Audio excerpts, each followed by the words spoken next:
Olá, amigos de casa, está começando mais um SN Sport.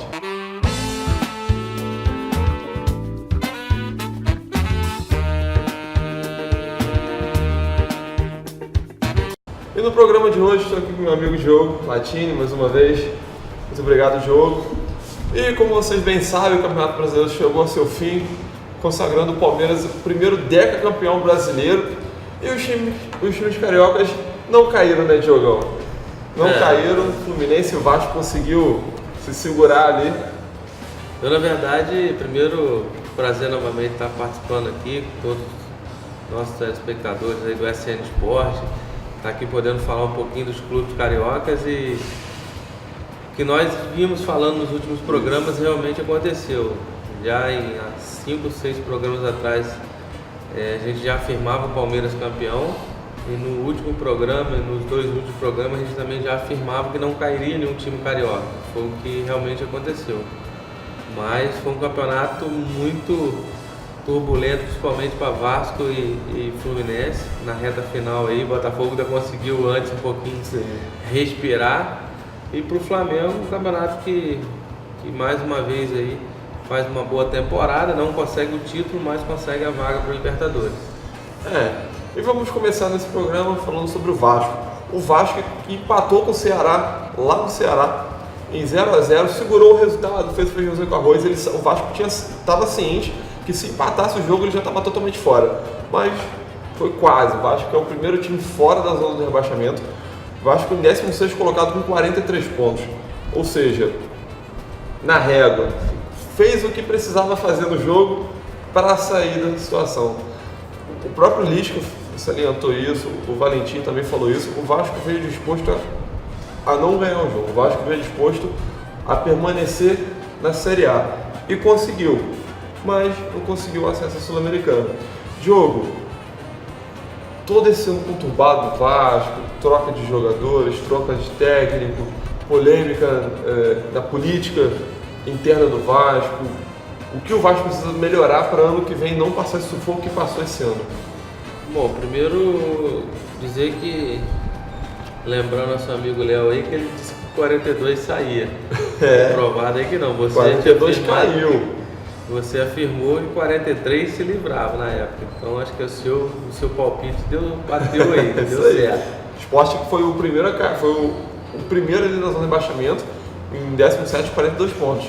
E o que eu tenho a falar, principalmente do jogo do Vasco, eu já esperava um jogo em clima de amistoso, eu cheguei até a apostar no empate aqui no palpite. E o que o Vasco tem que fazer é tentar se reformular para o ano seguinte. Eu vejo um momento muito difícil financeiramente para o clube. É um momento que, para renovar alguns jogadores, vai ter que ter dinheiro para poder fazer renovações. E ao mesmo tempo vai perder alguns jogadores. Isso aí é natural, que alguns jogadores que encerram o contrato não renovam, outros que já têm proposta, que automaticamente vão sair. Mas o que a gente espera é que o Vasco comece a corrigir os erros do início da temporada já 2019, faça um campeonato carioca bem tranquilo, sem muitas loucuras, para preparar um bom time para disputar a Série A. Mas eu ainda não vejo essa mudança radical do Vasco, como a gente vê no Flamengo nos últimos 3, 4 anos. Eu não vejo o Vasco com essa organização de diretoria, com relação a esse quesito, se planejar, se organizar, fazer caixa para manter um trabalho mais forte, para ter um time melhor disputando o campeonato. Então eu acho que a diretoria do Vasco deveria repensar todos os erros, começar a fazer anotar, fazer esses indicadores para o ano de 2019 e ver onde o clube vai acertar, para poder não só contratar certo, mas também fazer um planejamento certo para ter uma temporada mais tranquila. Não é que o Vasco não teve um ano tranquilo, o Vasco passou por várias rodadas brigando para não estar na zona de rebaixamento, ou até mesmo para se livrar dela, porque teve algumas, então precisa se organizar. O Vasco ele tem esse dilema, tem uma situação muito complicada, que é a própria questão financeira, que até mesmo o Fluminense vem passando com a falta de pagamentos, falta de direito de imagem. Mas o Vasco, além do Fluminense, o Vasco tem um treinador muito bom, que é o Valentim. É um cara que você vê ele dando continuidade no trabalho ou por conta dessa instabilidade na área dos treinadores, você já viu, se perder, se não fizer um bom resultado no Carioca, se não chegar na final, se não for campeão do Carioca, vai cair e vai ser outro? Bom, difícil a gente afirmar a permanência ou não do Valentim, mas se a gente for analisar, o Valentim foi fundamental para o Vasco permanecer na primeira divisão. Então eu acho que a diretoria deveria dar mais um crédito a ele para que ele continue na equipe. E eu tenho certeza que com a pré-temporada ele vai fazer aí um bom trabalho na Série A do Carioca, mas não descarto de uma, talvez, não classificação por uma decisão, uma eliminação numa semifinal do Campeonato Carioca, também uma possível demissão dele. Isso aí é natural no futebol brasileiro, treinador que não tem resultado, clube nenhum mantém. Então, eu acho que o Valentim merece uma nova oportunidade de continuar, mas também eu não me isento aí de vê-lo demitido por falta de resultado. E o primeiro campeonato vai ser até a pré-temporada, o Valentim vai poder se estruturar novamente, vai poder saber as peças que tem na mão, ou, como você mesmo disse agora há pouco. Algumas peças vão embora, outras vão voltar de empréstimo, outras vão ser contratadas, a gente espera que isso aconteça, mas o importante é que ele vai poder trabalhar, vai poder estudar, vai poder já montar um time antes mesmo de chegar no campeonato. E o Carioca vai ser a grande prova. Você vê o Vasco como nessa situação no Carioca hoje? Não, o Campeonato Carioca é um campeonato que os clubes de maior expressão no futebol carioca sempre tem um certo favoritismo. Eu vejo muito difícil algum clube de menor expressão estar brigando aí por vaga na semifinal geral do campeonato. E o Vasco, como os outros clubes grandes do futebol carioca, vai ter aí seu favoritismo, até pelo nome, pela expressão, pelo clube e a tradição que tem. Mas isso a gente vai poder falar assim que iniciar o campeonato, para a gente poder já desenrolando e vendo aí como que andam os clubes durante o campeonato. O Vasco ele tem uma noção muito complicada que é acertar tanto a parte política quanto a parte de jogadores. Mas a gente vai vendo, o mercado já vai se abrir daqui a pouco, meados de dezembro, e a gente vai começar a ver uma movimentação tanto de compra quanto de venda nos times carioca. Passando agora para o Fluminense que escapou também na última rodada, jogou contra o América Mineiro e rebaixou o América Mineiro e quebrou essa seca de quase 7 jogos, de quase mais de 13 horas sem fazer gol, e o gol salvador foi do Richard. Ou seja, se o Fluminense não ganhasse, o Fluminense com um empate também se livraria, porque bateria os 43 pontos, mesmo 43 pontos do Vasco. Mas além disso, o Fluminense conseguiu o acesso com a penúltima vaga para a Sul-Americana. Mais uma vez, o Fluminense acabou de ser eliminado pelo Atlético Paranaense na semifinal, chegou muito longe, foi um resultado sensacional no Sul-Americano, com um time que também vinha intermediando ali, né, Diogo, para brigar, para não cair, e conseguiu uma jogada de bola aérea, o gol do Richard, que já está na situação de negociação, vai ou não vai para o Corinthians, mas já tem uma prévia ali de uma possível ida, e conseguiu sair, teve toda aquela situação conturbada, da demissão do Marcelo Oliveira poucos dias antes desse último jogo, e conseguiu sair, conseguiu o acesso à Sul-Americana, e tem uma situação muito complicada, que é a falta de pagamento, que eu estou sempre apertando o Pedro Abad, o atual presidente do Fluminense, para o impeachment, já abriu um processo de impeachment. Diogo, ano conturbado do Fluminense, mas ano apático também. O Fluminense não demonstrou sua força que tem. Eu vejo também muito parecido o trabalho do Fluminense com o do Vasco. Falta de gestão, o planejamento que foi feito não deu certo. O Fluminense também se livrou na última rodada. Foi um clube que precisava ganhar do América na última rodada de qualquer forma.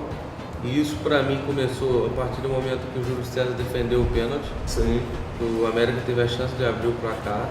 E o passagem foi o melhor jogador da partida, né, o Júlio César. O Júlio César. E depois, numa bola aérea, o Richard teve a oportunidade de fazer o gol de cabeça. E fazendo aí esse gol salvador, que ele recolocou o Fluminense não só na Sul-Americana, como manteve na primeira divisão. Mas se a gente for analisar, a eliminação do Fluminense na Sul-Americana foi muito mais importante para o Fluminense se manter na Série A. Sim. Talvez uma classificação para uma final de Sul-Americana poderia trazer um certo acômodo por parte de alguns jogadores. Nessa última partida, o Fluminense talvez não conseguiu resultado positivo, pensando numa possível final, 2 finais de Libertadores, de Sul-Americano, que aconteceria na semana seguinte.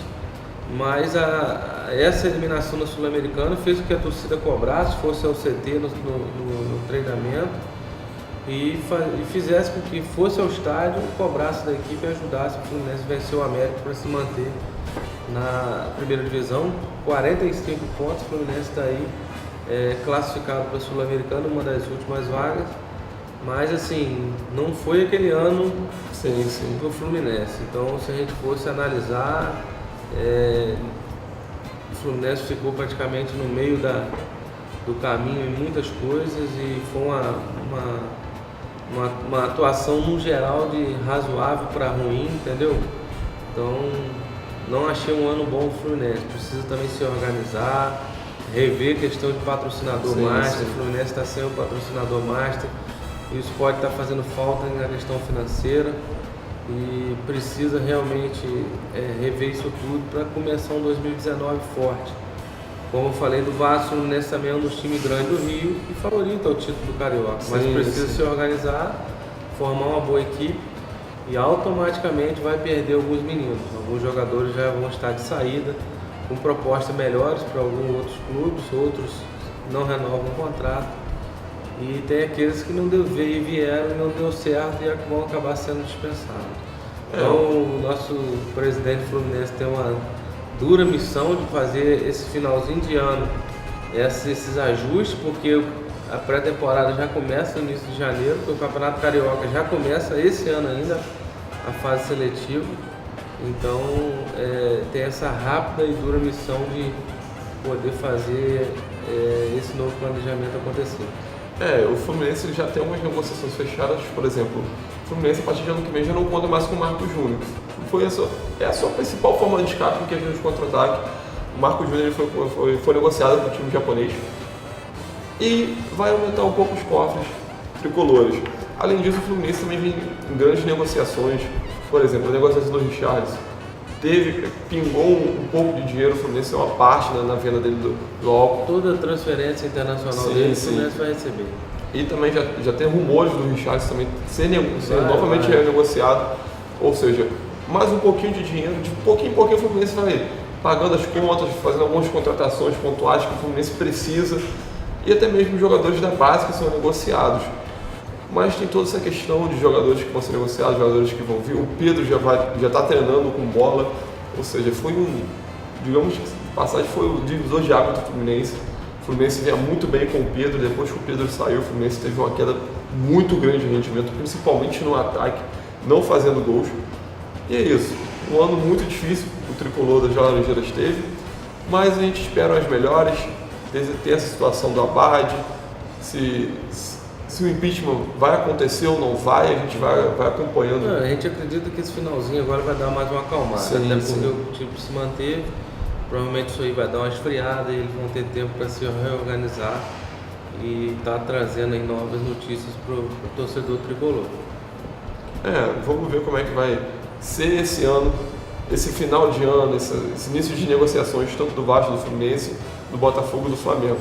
Daqui a pouco a gente volta falando do Botafogo, que pleiteou ali uma tentativa de briga pela Libertadores, mas acabou ficando pelo caminho, ficou ali só na Sul-Americana, e o Flamengo ficando em segundo colocado com uma premiação muito boa. Voltamos já.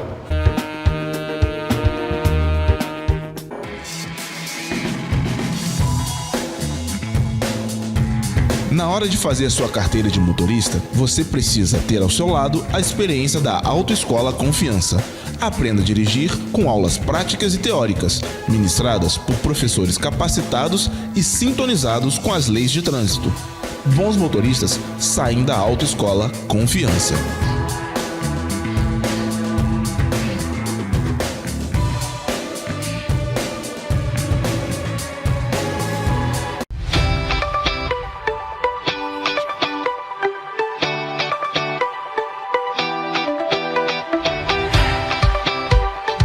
Quer qualidade, atendimento de primeira e aquele desconto na sua compra? Então o seu lugar é o Economia do Lar.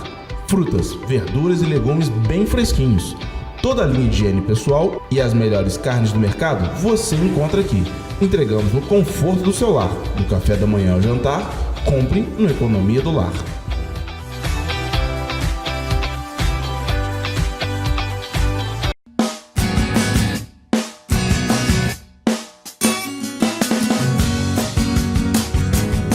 Bateu aquela fome?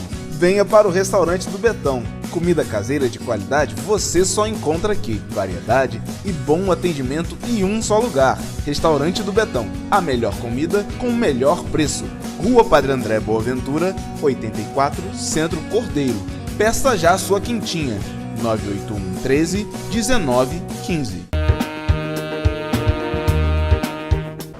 Voltamos agora para o segundo bloco do programa SN Esporte e voltamos já falando do Botafogo. O Botafogo, o alvinegro carioca, há muito tempo já se livrou dessa zona complicada, essa zona do rebaixamento, como a gente já havia falado, do Vasco do Vasco e do Fluminense. O Botafogo terminou seu campeonato nono colocado, com 51 pontos. Tentou brigar ali para a Libertadores, pela sua última vaga.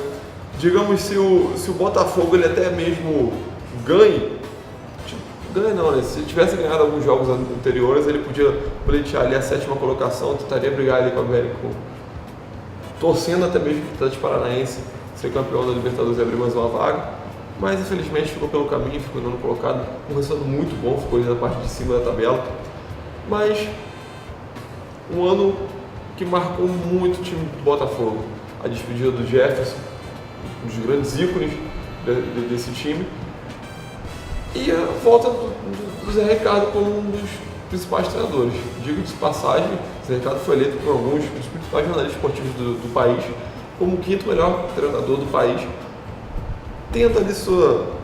tendo sua mão ali em defesa do Botafogo, não tomando os gols, fazendo gol quando era necessário, mas fez o papel de casa. A gente já vinha falando do Botafogo, desde quando ele conseguiu os 45 pontos, fez o papel de casa, né, Diogo?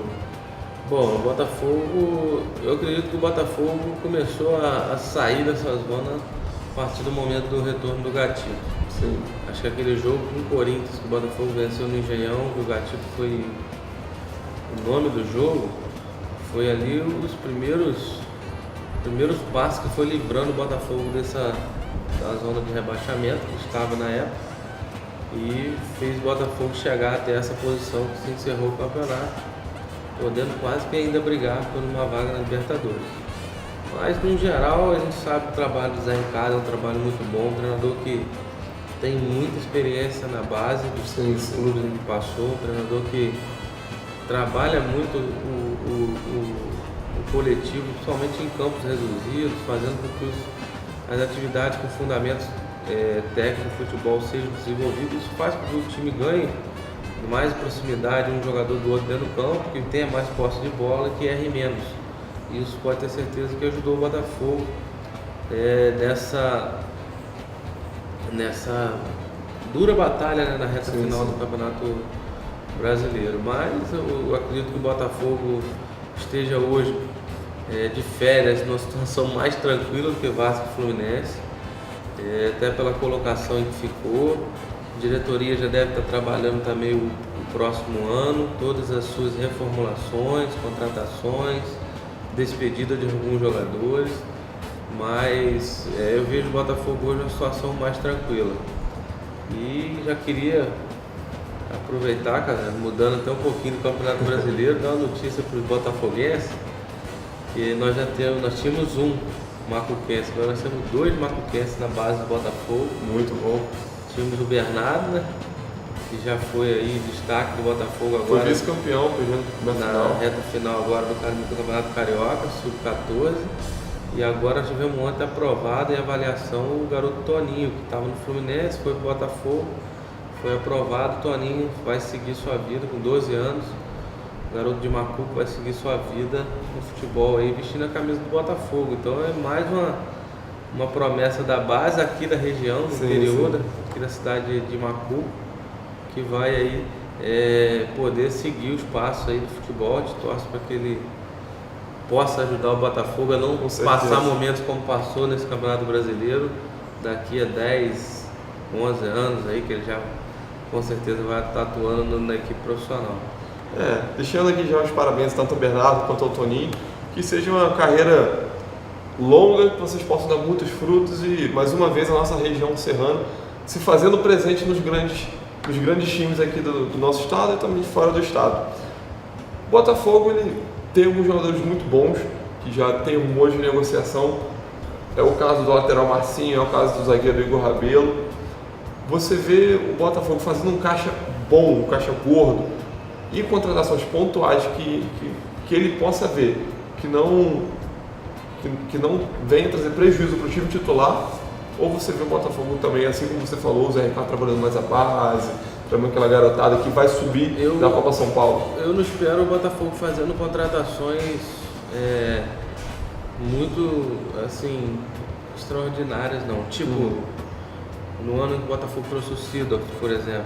Eu acredito que não tem uma contratação desse peso no Botafogo para o ano que vem. Vai trabalhar mais ali no Campeonato Carioca. Eu acho que vai ser uma equipe com a maior base vai ser a equipe que terminou, alguns meninos que vão subir da base e acredito que mais 2, 3 nomes aí que vão figurar entre o grupo do Botafogo nesse primeiro semestre. O Botafogo é um time muito discreto, ele não é aquele time de contratar e fazer muito barulho. O Botafogo às vezes contrata, bota o jogador e de repente você vai conhecendo o jogador com os jogos que ele vem fazendo. Não é aquele jogador que chega com uma história muito boa, com grandes jogos, por ter jogado em clubes grandes, enfim. Acho que o Botafogo é um clube mais discreto nas suas contratações e vai fazer um bom campeonato, pode ter certeza. O Zé Ricardo é bom treinador, vai fazer uma pré-temporada boa e acho que continua no Botafogo também, porque encerrou bem o ano e vai continuar fazendo o seu trabalho aqui no estado do Rio de Janeiro, comandando o Botafogo. E se podemos salientar isso, o Zé Ricardo é o campeonato dos 4 milhões de carioca que mais conhece o campeonato carioca. Ou seja, já é um campeonato conhecido dele, que ele já ganhou. Já ganhou vários, até já ganhou vários. E vem muito bem. O Botafogo sempre vem muito bem no Carioca, sempre. Dificilmente você vai ver um ano que o Botafogo não chega na final. E é isso. Vai abrir as questões de contratações. O Botafogo, obviamente, vai perder alguns jogadores, mas vai fazer um caixa que vai poder botar. Diferente do Fluminense, não tem tantas contas atrasadas, mas vai poder dar um bicho melhor para os jogadores, vai poder dar um agrado melhor para os jogadores e fazer até mesmo algumas contratações pontuais, quem sabe até mesmo aproveitar alguns jogadores para o ano que vem do brasileiro, aproveitar os jogadores do Carioca. E o Flamengo, que ficou em segundo colocado, teve uma arrecadação, uma premiação acima de 11 milhões, que vai ser muito bem-vindo aos cofres rubro-negros, mas é um time que alguns flamenguistas próximos da gente fala que o Flamengo deixou de ganhar esse campeonato, foi um dos campeonatos mais fáceis para o Flamengo ganhar, mas o Flamengo pecou nos detalhes, foi diferente do que o Palmeiras não fez. O Palmeiras sempre que pôde, estava fazendo gol, estava ganhando partido e o Flamengo deixou de declarar muito em alguns jogos pequenos, jogo até mesmo contra confronto direto, como foi o caso tanto do São Paulo quanto do Palmeiras, aqueles 2 gols perdidos. Mas foi um ano que o Flamengo se consolidou mais uma vez como uma das grandes potências do Campeonato Brasileiro. Grandes jogadores, grandes contratações e o Fluminense mais uma vez vice. Tem até uma brincadeira que o pessoal fala que no comando do Bandeira é o 4º vice-campeonato dele. E o Flamengo passa por uma crise política. O candidato do Bandeira de Mello, que é o Lomba, está tentando ali, está em segundo colocado nas pesquisas, o Landim está em primeiro. E o Landim já falou que se ele for eleito, ele não vai se preocupar com dinheiro, vai se preocupar com títulos. Também o Bandeira fazendo uma gestão muito boa, trazendo ótimos recursos, pagando.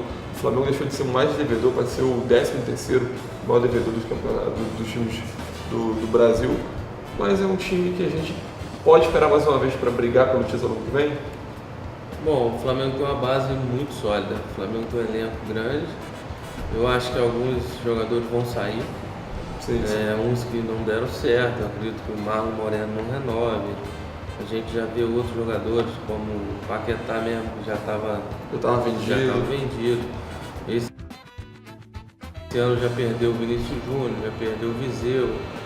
E próximo ano eu acredito que alguns outros ali, não sei se o Giovani ainda tem contrato, talvez não renove.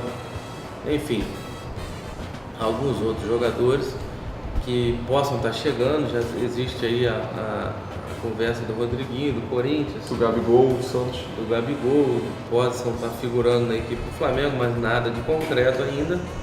E eu vejo o Flamengo com uma equipe forte, o Flamengo uma equipe favorita, principalmente aí já de cara hoje favorita ao título do Campeonato Carioca, respeitando, claro, os outros 3 grandes clubes, mas a gente não pode apontar o Flamengo ainda como um suposto candidato a título do Campeonato Brasileiro do ano que vem, até porque a gente não sabe como é que vai ficar o elenco. Então, eu acho que só a partir do ano que vem, quando começar os primeiros jogos, a gente vai começar a saber, até para saber como está o elenco. O Flamengo carece de jogadores em algumas posições.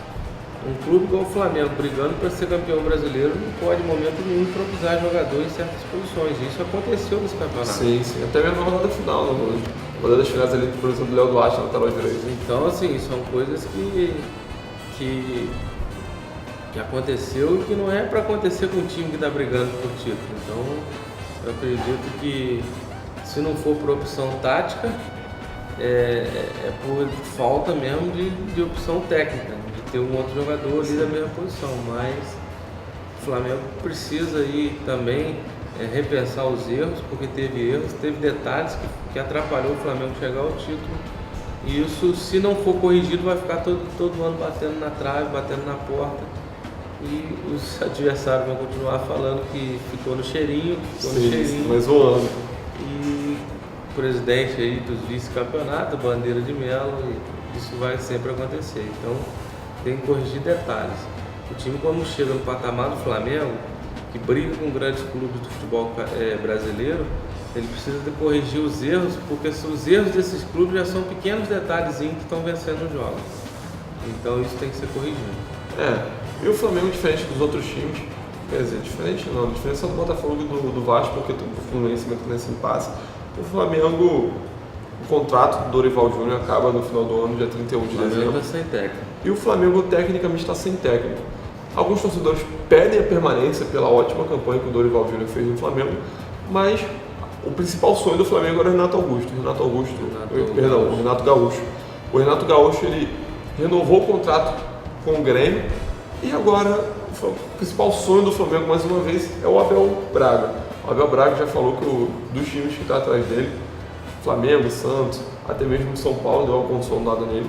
Ele falou que o Flamengo tem a prioridade, mas não deu nada certo ainda. O Flamengo vai esperar a situação do novo presidente para saber quem vai investir e como vai investir, mas o Flamengo precisa decidir um comando para já fazer uma pré-temporada muito boa. O Flamengo tem ótimas peças, principalmente no meio-campo, com o Diego, com o Everton Ribeiro, o Vitinho nas pontas, o Berrio, o Giovani que não sabe se vai, não sabe se fica, e no ataque também com centroavante como o Henrique Dourado, que foi artilheiro do campeonato, o Uribe, que terminou como titular, o Lincoln, que é uma das... como o Paquetá foi embora, é a principal promessa da base do Flamengo. E está nessa toda a reformulação, a situação do Diego Alves também, você não sabe se vai, não sabe se fica, não sabe como é que vai contornar toda essa situação, mas o Flamengo vive no impasse também de suas negociações. O Flamengo recebeu uma proposta pelo René, o René que foi o melhor lateral esquerdo do campeonato, tem proposta do Diego, tem proposta do Ilharão, tem proposta do Lincoln, tem proposta de muitos jogadores do Flamengo, e o Flamengo não sabe como é que vai lidar nessa situação, não sabe como é que vai ficar a questão das contratações. Você vê para o ano que vem o time do Flamengo muito modificado, ou você já vê o Flamengo operando com cautela nesses jogadores? A base eu acho que fica, a base do time titular é mantida, vai ter algumas alterações que vai passar despercebido, como por exemplo, muitos torcedores nem lembram do Gabriel, que jogou no Flamengo, saiu que ninguém viu. Jogou no Sport, foi rebaixado também. Vai ter jogadores assim saindo. Agora, o Flamengo hoje, eu acredito que o Dorival não fique, não renove. O Flamengo precisa urgentemente de haver o treinador para começar a direcionar o trabalho. E dificilmente o Dorival fica, até porque ele já tinha adiantado isso.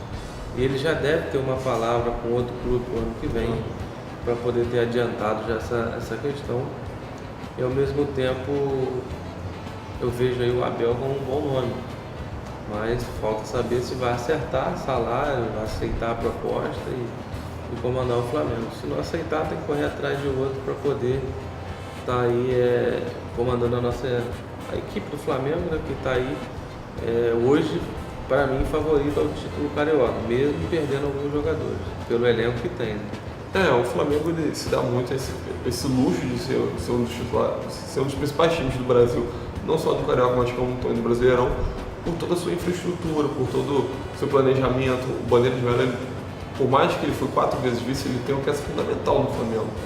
O Flamengo deixou de ser o maior devedor, como já havia falado anteriormente, para se tornar o 13º, ou seja, ele pagou muito a conta. Não, administrativamente, gestão, o Flamengo é um grande exemplo para outros clubes aí. Se tornou junto com o Palmeiras, né?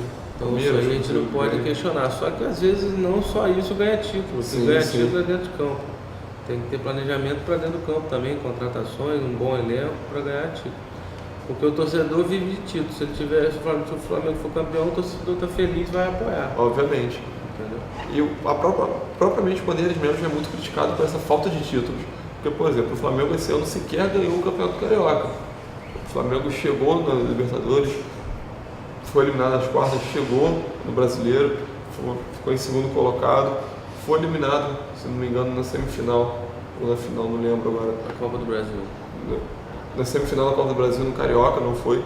Ou seja, o Flamengo peca em detalhes e não chega com pressão na final, não é campeão. E como você mesmo disse, futebol, o time vive de título, se não tiver título, o torcedor está infeliz e vai cobrar. Mas vamos ver como é que o Flamengo vai começar essa pré-temporada. Lembrando que o Vitinho chegou na meia da temporada, tem quase 60 jogos só esse ano e vai fazer uma pré-temporada, vai chegar mais descansado, vai estar em férias agora o time do Flamengo. Vamos ver como é que vai ser toda essa situação de treinos, toda essa situação de pré-temporada. E além disso, vamos torcer para os times de Carioca. Vamos torcer não só para o Flamengo, Botafogo, Vasco, Fluminense, mas para esses times, tirando o Flamengo, que tem uma estrutura muito boa, muito montada, se estruturarem, se acertarem nas contas, se acertarem na própria sua estrutura política, porque isso também causa um impacto muito forte no futebol dentro de campo. Então, essa foram um pouco do nosso balanço desses times cariocas, um pouco da nossa prévia. Daqui a pouco a gente volta no terceiro bloco para a gente montar aqui um pouco do nosso time aqui, dos principais jogadores desse campeonato. O Diogo vai montar, o Diogo é o cara dos palpites, vai montar aqui o time dele, os principais jogadores dele, e eu também vou meter um pouco nisso, vou montar meu time aqui, nesse pouco. Eu vou deixar a bola para você hoje. Vamos montar nós dois e vamos comentar também um pouco de como foi, quem foram os jogadores eleitos os melhores jogadores do campeonato. Voltamos já.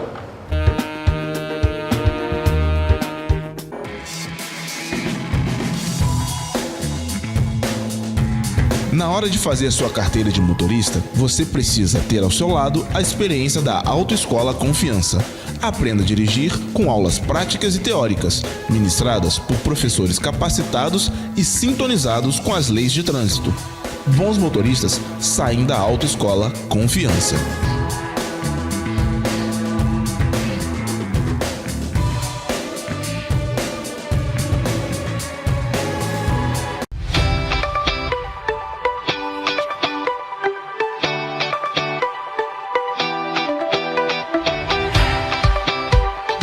Quer qualidade, atendimento de primeira e aquele desconto na sua compra? Então o seu lugar é o Economia do Lar.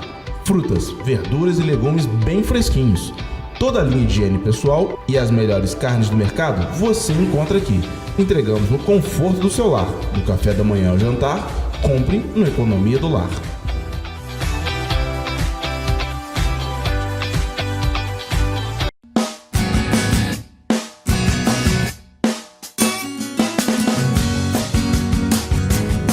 Bateu aquela fome? Venha para o restaurante do Betão. Comida caseira de qualidade você só encontra aqui. Variedade e bom atendimento em um só lugar. Restaurante do Betão. A melhor comida com o melhor preço. Rua Padre André Boaventura, 84, Centro Cordeiro. Peça já a sua quentinha. 981 13 19 15. Voltando agora para esse terceiro e último bloco do programa SN Esporte. Diogão, CBF já anunciou os craques da rodada. Vai estar passando aqui agora, vou falar a gente vai debater um pouco se concordamos ou não, se foi merecido ou não. No gol teve o Marcelo Lomba, goleiro do Inter, terceiro colocado. Fez um ano bom. Foi uma novidade, né? Uma das principais novidades Dessa seleção. Você estaria na sua seleção ou não? Eu vejo que teve outros grandes goleiros no campeonato. Então, mais a CBF o elegeu, assim como não concordei também com a escolha do melhor árbitro. Sim, sim. Que a gente vai falar depois, mas vamos respeitar, né? Na sua opinião, o goleiro que você colocaria ali como o craque? Cara, teve grandes goleiros no campeonato. Tem o goleiro do Palmeiras, que foi um grande goleiro. Tem o goleiro do Corinthians, que fez grandes jogos também. O próprio Gatito jogou menos, mas os jogos que fez foi fundamental para ajudar o Botafogo. Enfim, o futebol brasileiro serviu de grandes jogadores. Então, talvez essa escolha do Marcelo Lomba foi por uma regularidade, uma sequência de jogos em que o Inter figurou aí entre os 4 primeiros, vice-liderança, terceiro lugar, quarto, sempre alternando, até mesmo próximo da liderança do campeonato. Isso possa ter ajudado aí na escolha do Marcelo. O melhor lateral direito feito pela CBF foi o Mike, lateral do Palmeiras, campeão pelo Palmeiras. Um bom nome, acertou? Bom jogador, acho que fez uma grande temporada, um dos jogadores importantes para ajudar o Palmeiras nessa conquista, entendeu? Então, acho que foi uma boa escolha. E a dupla de zaga ficou com o Vitor Cuestas e o Jeromel. A dupla do Sul, dupla ali do Grenal, Cuestas do Inter, Jeromel do Grêmio. Ótimos nomes, né, Diogão? Um dos principais zagueiros aqui do Campeonato Brasileiro. O Jeromel, inclusive, foi na Copa. Sim, zagueiro de Copa. Foi para a seleção, já em algumas outras convocações. Dois jogadores dos 2 clubes mais importantes do Rio Grande do Sul. Talvez também pela regularidade, por ter feito mais jogos. O nosso amigo Léo estava comentando aqui, o Dedé participou de muitos jogos, às vezes da Copa do Brasil e da Libertadores, onde o Cruzeiro priorizou. Talvez possa ter sido isso a não presença dele nessa lista aí. E na lateral esquerda, o melhor lateral esquerdo do campeonato ficou com o René do Flamengo. Contestadamente, mas... Muitos vão contestar, mas o René barrou o lateral da seleção peruana. Sim. Isso conta. Desde o Flamengo, o René, ele já, assim como o jogo a gente vinha conversando pra cá quando a gente estava vindo pro estúdio, o René ele foi titular em cima de um lateral que foi pra Copa. Ou seja, já tem... Ele barrou um lateral de Copa do Mundo, jogador que vem numa crescente do Flamengo, chegou do Sport Recife, chegou humildemente do Flamengo para conquistar seu espaço aos poucos e foi mantendo seu arrozinho com feijão, sabendo, conforme você disse, todas as suas limitações, mas fazendo bons jogos, principalmente na marcação. Ele fez o que ele sabia fazer, fez o básico e conseguiu essa premiação, até mesmo sendo indicado um dos destaques do Flamengo em todo esse ano. E se a diretoria não abrir o olho, vai embora. Hein? Tem uma excelente proposta de, se não me engano, 20 milhões para o futebol alemão. Para um jogador que vem do esporte sem esperança nenhuma, contestado a até idade mesmo. já quase chegando aos 30. Sim, contestado até mesmo por alguns jornalistas. E para o futebol alemão, disputadíssimo, por uma proposta excelente. É um grande destaque. E a dupla ali de volantes ali, primeiro o Rodrigo Dourado, jogador do Inter, também contestado. Se não me engano, ele e o Marcelo Lomba foram uma das posições mais contestadas ali, mas o Rodrigo Dourado, um excelente jogador, figurou até mesmo na seleção brasileira. Acho que Carlos Zé é gremista, que todo jogador do Inter criticou. Não, o Cuesta eu achei excelente. Mas o Rodrigo Dourado eu não colocaria na minha seleção. O Lomba também não. Mas bons jogadores, tanto o Rodrigo quanto o Bruno Henrique, né? Palmeiras. Sim, o Bruno Henrique ficou como segundo capitão do Palmeiras, ficou como melhor segundo volante do campeonato. Fez um grande campeonato, consagrou no último jogo com um golaço aí na vitória sobre o Vitória, né? Por 3-2. Teve a oportunidade de levantar a taça aí pela primeira vez como capitão do Palmeiras. Um título que é importante para o clube e com certeza figurou aí com muita audácia e com sobra para estar nessa seleção aí. E a dupla ali um pouco mais adiantada ali do meio campo, Lucas Paquetá, que se despediu do Flamengo, foi pro Milan, e o Arrascaeta. Muito bons jogadores. O Arrascaeta, um grande jogador, Arrascaeta. E o Lucas Paquetá, muitos podem não concordar hoje, mas foi um jogador importantíssimo para o Muito Flamengo regular, nas arrancadas do Flamengo Flamengo. durante o campeonato. Então, jogador que jogou de cabeça de área, jogou de meia, jogou de lateral, jogou de centroavante, aonde precisou ele jogou e ajudou. Pode não ter terminado o campeonato como estava no meio do campeonato, mas no geral foi um jogador fundamental, principalmente naquela arrancada sequência de vitórias do Flamengo lá no meio do campeonato. Verdade, como você mesmo disse, o Lucas Paquetá nesse final de ano ele tirou um pouco o pé, alguns dizem, né? Mas em todo o Campeonato Brasileiro se mostrou muito regular, sempre um destaque do Flamengo. E o ataque, o craque do Campeonato Brasileiro, Dudu, campeão pelo Palmeiras, e o artilheiro. Isso aí não tem como. Isso aí não tem como nem contestar. Vai só deixar o craque e o artilheiro de fora da Dudu seleção.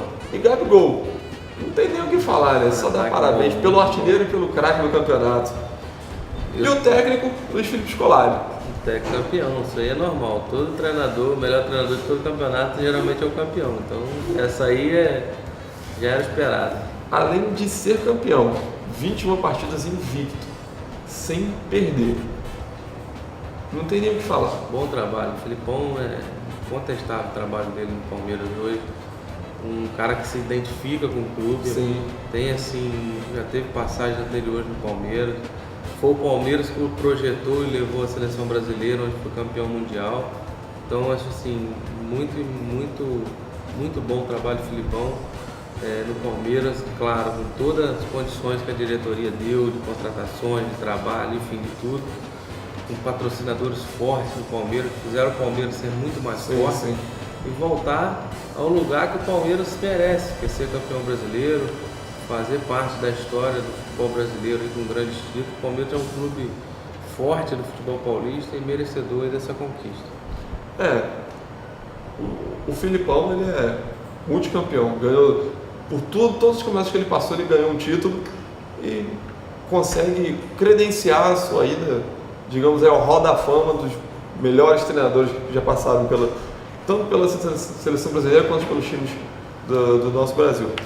O craque da galera, votação pela internet, foi dada ao Cuejá, jogador do Flamengo, e foi muito perto ali do Dudu. Merecido ou perda da torcida flamenguista fez a diferença.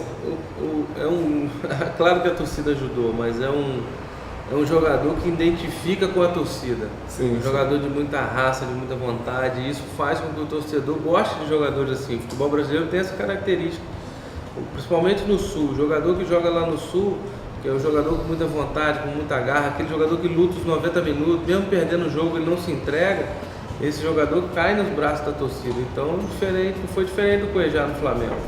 É um cara que chegou, soube adquirir seu espaço e foi caindo na graça da torcida após a saída de alguns jogadores, onde foi abrindo espaço para ele. É um jogador de seleção, um jogador que 90 minutos briga pelo Flamengo o tempo todo, e tenho certeza que foi aí, a torcida foi fator fundamental nessa decisão aí, nessa escolha. E para encerrar, o gol mais bonito do brasileiro foi dado ao Everton Ribeiro. Tinha 3 gols. Podia escolher qualquer um, né? Podia escolher qualquer um ali que só teve golaço. Teve de vencer do Fluminense, não? E o gol mais bonito foi o Everton Ribeiro. O Everton Ribeiro teve 3 gols indicados e um deles ganhou. O jogador que mais teve gols, né, Diogo? Foi um jogador que realmente, assim, o Everton quando chegou no Flamengo foi devagarzinho, também costurando seu espaço, enfrentou reserva e tal, mas depois que se adaptou, começou a fazer bons jogos e foi consagrado com gols bonitos, entendeu? Se eu não me engano, foram 3 gols dele nessa disputa dos 10 gols mais bonitos do campeonato, então merecedor também aí dessa conquista, porque realmente é um jogador de muita classe, um jogador de uma técnica refinada do futebol brasileiro. Por onde passou, encantou, não adianta que não foi só no Flamengo, foi no Cruzeiro, onde jogou, o Everton Ribeiro deixou aí a sua saudade no torcedor por qual passou naquele clube. E como daqui a pouco vai sair do Flamengo, vai deixar também aquela certa saudade do torcedor em alguns lances, algumas coisas, e eles vão, como o Thiago Neves faz lá no Cruzeiro hoje, que já fez no Flamengo, no Fluminense. Enfim, jogador de uma técnica refinada, um jogador, um belo jogador, como diz o Neto, um baita jogador do futebol brasileiro. Então, o Everton Ribeiro merecedor aí dessa homenagem também do gol mais bonito. E para encerrar o programa a gente vai falar sobre a revelação do campeonato. Antes que o Léo mate a gente vai falar. A revelação do campeonato foi dada ao Pedro, atacante do Fluminense, que teve uma lesão muito grave no início do campeonato, no primeiro turno, e que impediu ele de dar essa continuação a esse campeonato brasileiro, né? Contestado por não ter jogado praticamente um turno do campeonato, mas é o jogador que fez total diferença no Fluminense. Ele não jogou um turno, mas se jogasse mais 2 turnos, seria o mesmo peso dos jogos que fez. O Fluminense talvez não estaria nessa situação. É um garoto que mostrou que tem um grande talento, prova disso que foi convocado para a seleção. Sim. Teve a infelicidade aí da lesão e ficar fora, mas tenho certeza que esse garoto ainda vai dar muitos frutos no futebol brasileiro, não só o Fluminense, como também a seleção brasileira ou os próximos clubes que ele passará, com certeza.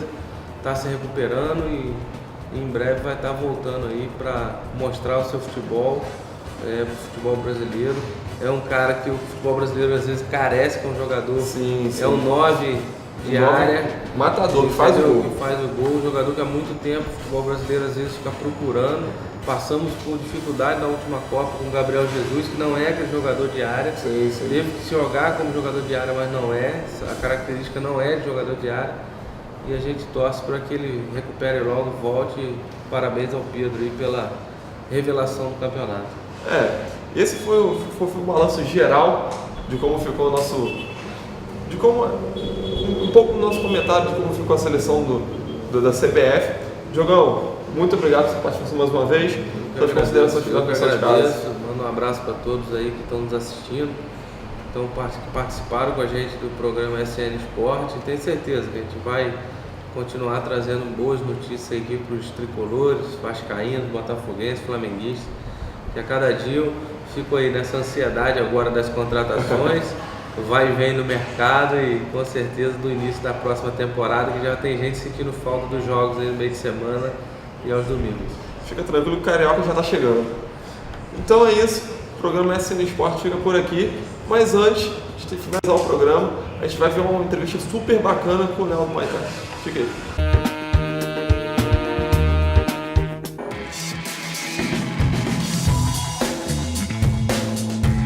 Na hora de fazer sua carteira de motorista, você precisa ter ao seu lado a experiência da Autoescola Confiança.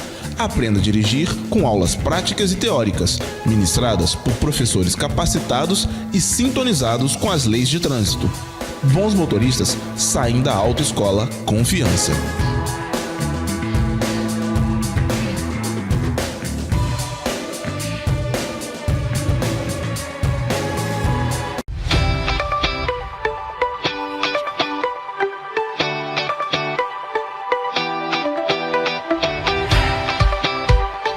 Quer qualidade, atendimento de primeira e aquele desconto na sua compra? Então o seu lugar é o Economia do Lar.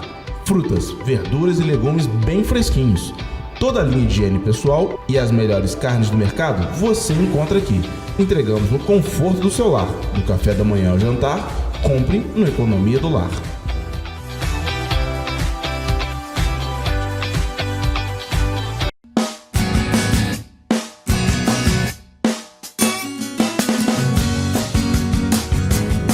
Bateu aquela fome? Venha para o restaurante do Betão. Comida caseira de qualidade você só encontra aqui. Variedade e bom atendimento em um só lugar. Restaurante do Betão. A melhor comida com o melhor preço. Rua Padre André Boaventura, 84, Centro Cordeiro. Peça já a sua quentinha. 981 13 19 15. Bom, pessoal de casa, agora como vocês podem ver, a gente não está mais nessa mesa, não está mais no nosso cenário e também estamos com outro convidado. Léo, muito obrigado. Bom dia, você de casa que pratica esporte, pratica Muay Thai, kickbox, já deve conhecer esse cara aqui, mas para você que não conhece, vai conhecer a partir de agora. Um novo quadro está estrelando, como a gente não tem mais o palpiteiro, a gente vai começar uma sessão de entrevistas.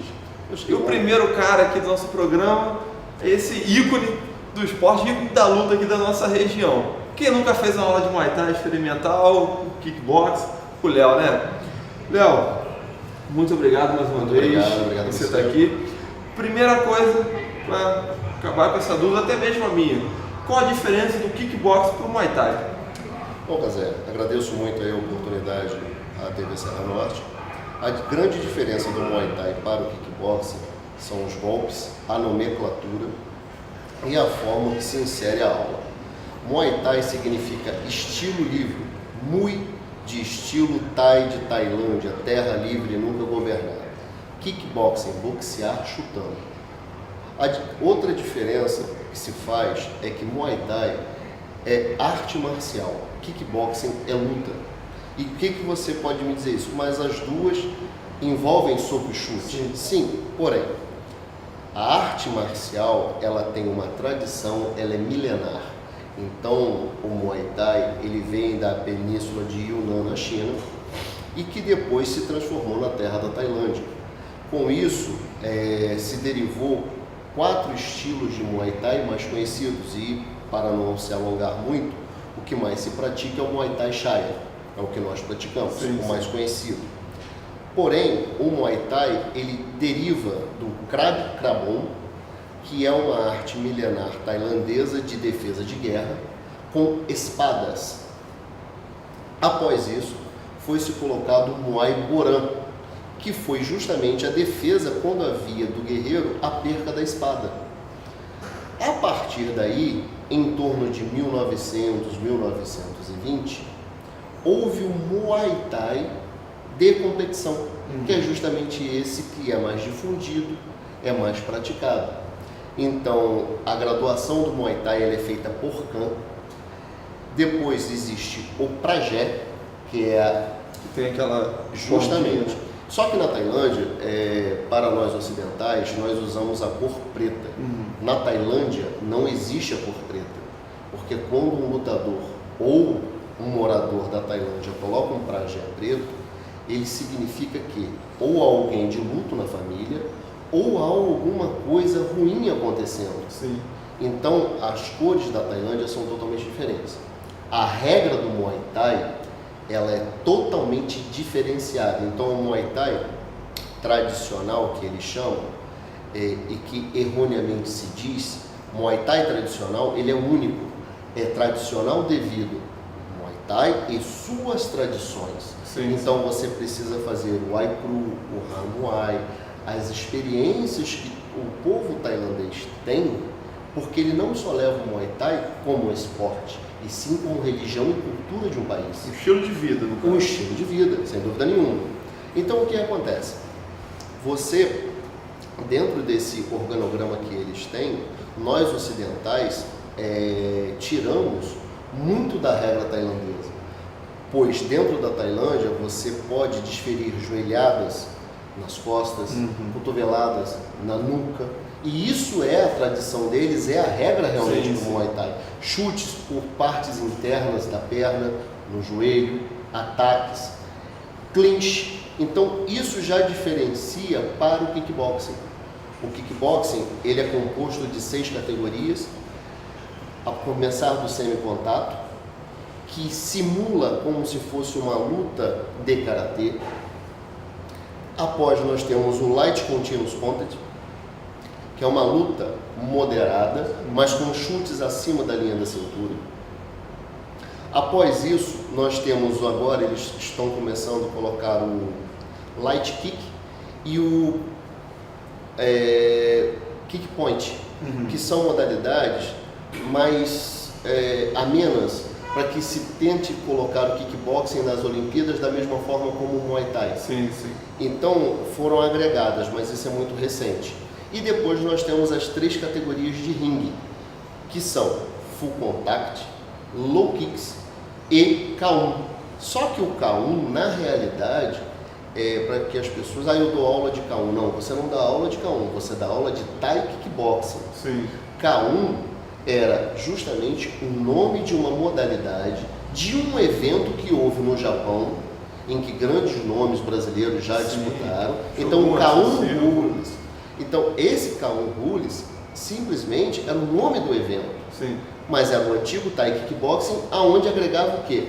A parte do giratório de mão, que se chama séria, a parte do giratório de mão, acrescido de joelhada, mas sem clinch. Então, se assemelha um pouco ao Muay Thai. devido às joelhadas, mas no kickboxing, em hipótese nenhuma, há a projeção de cotovelo. Sim. Certo? Então não há essa projeção de cotovelo, não há clinch, então não há esporão, não há chute dentro da virilha e nem você pode atacar a articulação do joelho. Então isso já diferencia o kickboxing para o Muay Thai, além de nomenclatura. E alguns detalhes tem essa diferença. Para o pessoal leigo, assim como eu, que não sabia, agora tive uma aula de kickboxing, que é Muay Thai, agora eu já sei uma diferença. Mas um esporte que parece ser igual, só muda o nome, mas a gente pode perceber que é uma coisa totalmente diferente. Sim, até a postura do lutador de kickboxing para a postura do lutador de Muay Thai, elas são diferentes. Sim. O lutador de kickboxing, ele é mais maleável. Sim, sim. A luta do lutador de Muay Thai mesmo, se você observar em vídeos e lutas realmente de campeonatos oficiais tailandeses, vocês veem uma postura determinada e na regra, por exemplo, não é a quantidade de golpes efetivos, mas sim aquilo que o seu oponente venha a sentir realmente. Então você muitas das vezes ataca com as pernas, ataca com os braços, ataca com o cotovelo, mas não conseguiu desferir aquele golpe potente. Uhum. E para eles é muito fundamental isso. Já em uma luta de kickboxing, se você conseguiu transpassar a guarda do seu oponente e conseguiu conectar bons golpes, mesmo que você não leve o seu oponente ao nocaute, você pode ganhar por pontos. Se assemelha um pouco ao judô, ao taekwondo, que é questão de pontos. Sim, justamente. Você tem a pontuação. Então, em uma luta de ringue ou em uma luta de tatame, você tem a diferenciação de rounds. Sim, em um round normal de uma luta amadora, é um round de 2 minutos por 1 de descanso. Em uma luta profissional, são 3 minutos de luta por 1 minuto de descanso, ao máximo de 5 rounds. E esta luta pode ser, sim, finalizada por pontos. Depende da eficiência, técnica, ataque e defesa. Então, às vezes, não é o melhor golpe, e muitas das vezes as pessoas acham que quem desfere mais golpes é que é o vencedor. Não, é aquilo que foi efetivo, e muitas das vezes, elucidando o fato, se você desfere um golpe e leva a pessoa ao solo do ringue, se ela não foi totalmente nocauteada, ao abrir a contagem, não é que ela perdeu a luta, ela só perdeu um ponto no round. Sim. Ela tem a possibilidade de se recuperar. Sem dúvida nenhuma. E essa luta pode terminar por pontos, até mesmo para aquele que foi nocauteado e abriu-se o knockdown. Sim. Entendeu? Como aquele famoso jargão do pessoal que comenta a luta, aquele golpe de sorte. Aquele golpe de sorte, final da luta, o cara vem, acerta o chute, acerta o soco. Fechou. Ganhou a luta. Passou a luta toda tomando porrada, chegou no momento que precisava, ganhou a luta. Isso que importa, o resultado final. O resultado final. Isso aí. Léo, você deu um pouco de aula, trouxe um pouco de conhecimento pra gente, de todo esse mundo da luta, mas fala um pouco pra gente, como é que tá os movimentos sociais, como é que tá as aulas, você dá aula, como é que eu faço para participar da sua aula, fala um pouco pra gente. Olha, Cazé, eu continuo dando aula, ministrando aula no município de Cordeiro, em 2 academias aqui da nossa região. Estou também fazendo um trabalho em Cantagalo e projetos sociais, Cazé.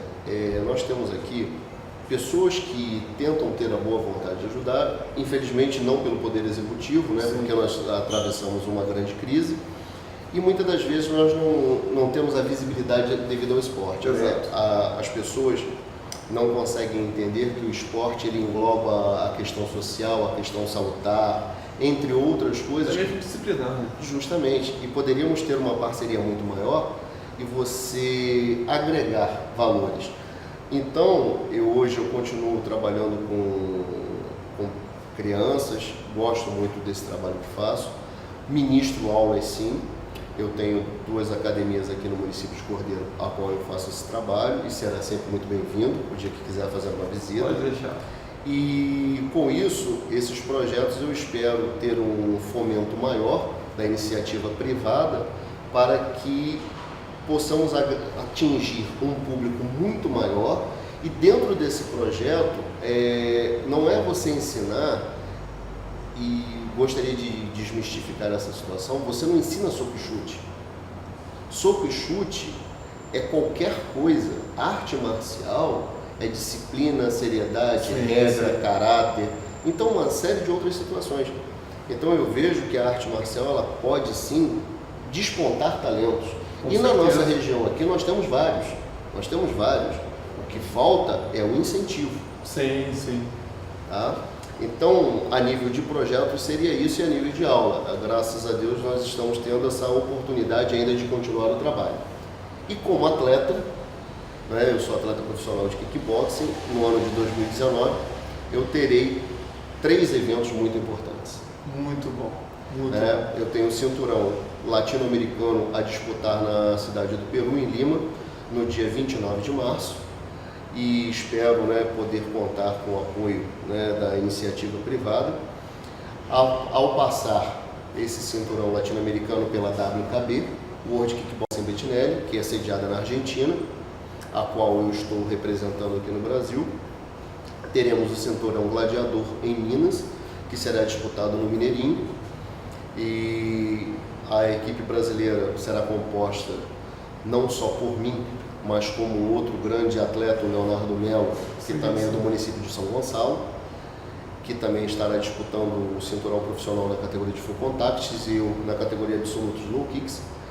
E, coroando esse ano de 2019, terei o cinturão mundial pela isca, na cidade de Quito, no Equador, a qual eu fui convidado pelo Grandmaster Carlos Silva, presidente e vice-presidente da isca mundial para a América Latina.